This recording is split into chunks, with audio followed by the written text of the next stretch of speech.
శ్రమ చేసే అలవాటు మీ అందరికి ఉంది కాబట్టి మీరు ఇక్కడ ఉన్నారా. కానీ శ్రమ చేసేటప్పుడు ఎందుకు చేస్తున్నారు అనేది మర్చిపోకండి. ఈ సమాజానికి ఇది చేస్తాను రోజు రోజు మనసును గుర్తుపెట్టుకోండి. ఇప్పుడు నువ్వు పరిగెత్తేటప్పుడు కింద పడితే ఏం చేయాలి?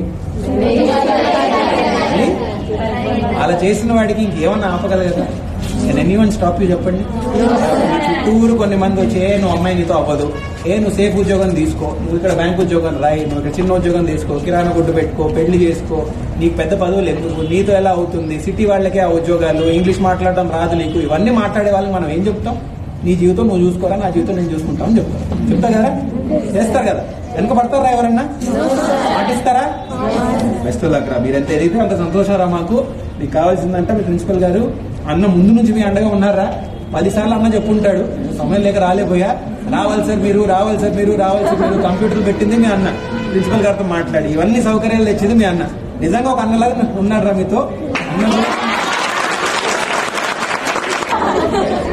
చూడండి బాగా ఎదగాలరా. మీ వయసులో ఒక మొక్కలాగారా మీరు. మొక్క నాటినప్పుడే దానికి నీళ్లు ఎరువిస్తే ఎదుగుతుంది.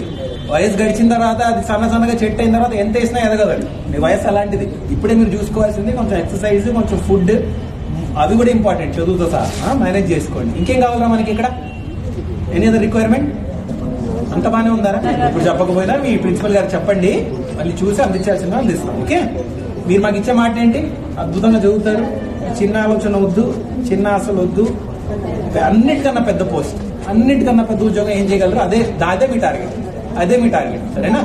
అందిన తర్వాత ఒక మాట ఇస్తున్నారు, వచ్చి ఒక 10 మందిని ఆదుకొని వెళ్తారని మాట ఇచ్చారు. గుర్తుపెట్టుకుంటారు కదరా? వస్తువులు అక్కడ అందరికీ సంతోషం. మళ్ళీ ఒకసారి కలుగుతాం. సరేనా?